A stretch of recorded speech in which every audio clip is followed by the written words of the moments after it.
पुढची बातमी पाहूयात। मंगेशकर कुटुंबावर विजय वडेट्टीवार यांनी आता बोचरी टीका केली आहे। मंगेशकर कुटुंब ही लुटारूंची टोळी असल्याचं विजय वडेट्टीवार यांनी म्हटलंय। ज्यांनी जमीन दान केली आहे त्या खिल्लाऱ्यांनाही त्यांनी सोडलं नाही म्हणत वडेट्टीवारांनी हल्लाबोल केला। तर मंगेशकर रुग्णालयानं गरिबांसाठी निधी वापरला नाही असा ठपका अहवालामध्ये ठेवण्यात आला। त्यामुळे दीनानाथ मंगेशकर रुग्णालयावर कडक कारवाई व्हावी अशी मागणी देखील आता काँग्रेस नेते विजय वडेट्टीवार यांनी केलेली आहे। कसलं ते मंगेशकर कुटुंब हे लुटारूंची टोळी आहे। ते कोणी कधी दान केल्याचं पाहिलंय त्या मंगेशकर फॅमिलीनी? एवढं गाणं चांगलं गायलं म्हणून सगळ्यांनी मिरवलं। लता दिदी, आशा दिदी, हे दिदी ते दिदी, अरे तेवढं जर समर्पण असतं जर लोकांसाठी आणि देशासाठी तर ते सेवा केली असती। हे सगळं मॅनेजमेंट आणि हे त्याची स्टोरी मी वाचतोय रोज। ज्या माणसांनी खिलारे पाटलांनी जमीन दिली त्यांना सोडलं नाही या नालायकांनी। हे कसले माणुसकी आहे यांच्यात? हे तर माणुसकीला कलंक असलेले कुटुंब आहे असं मी मानतो। गरिबाची लूट करून गरिबाचं शोषण करणारं जर हॉस्पिटल असेल तर एक कलंक आहे आणि याला कोणी साथ देऊ नये, यांच्यावर कडक कारवाई झाली पाहिजे।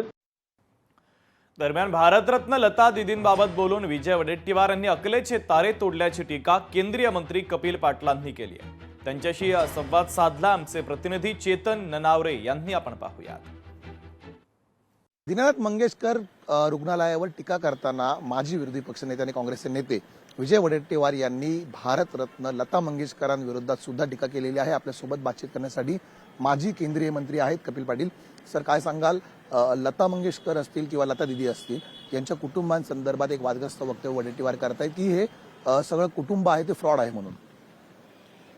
लता मंगेशकर सारख्या ज्ञानसम्राज्ञीला, भारतरत्न असलेल्या आपल्या दिदींना, त्यांच्या कुटुंबियांना अशा प्रकारे वक्तव्य करून जनतेच्या समोर स्वतःच्या अकलेचे तारे तोडणाऱ्या लोकांचा निश्चितपणाने निषेध केला पाहिजे। लता मंगेशकर यांना भारतरत्न का दिला गेला की त्यांची उपलब्धीच एवढी मोठी आहे या देशासाठी।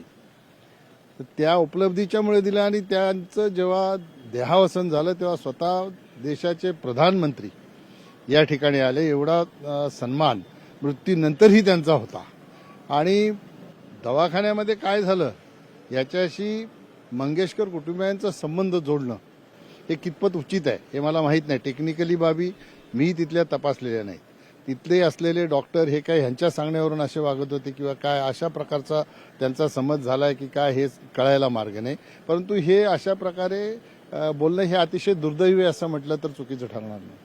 धन्यवाद आमच्याशी बातचीत केल्याबद्दल होते कपिल पाटील। त्यामुळे आता विजय वडेट्टीवार यांच्या वक्तव्यामुळे नवा वाद उफाळून येण्याची दाट शक्यता आहे। कॅमेरामन निकेश मोरेसह मी चेतन नावरे, मुंबई।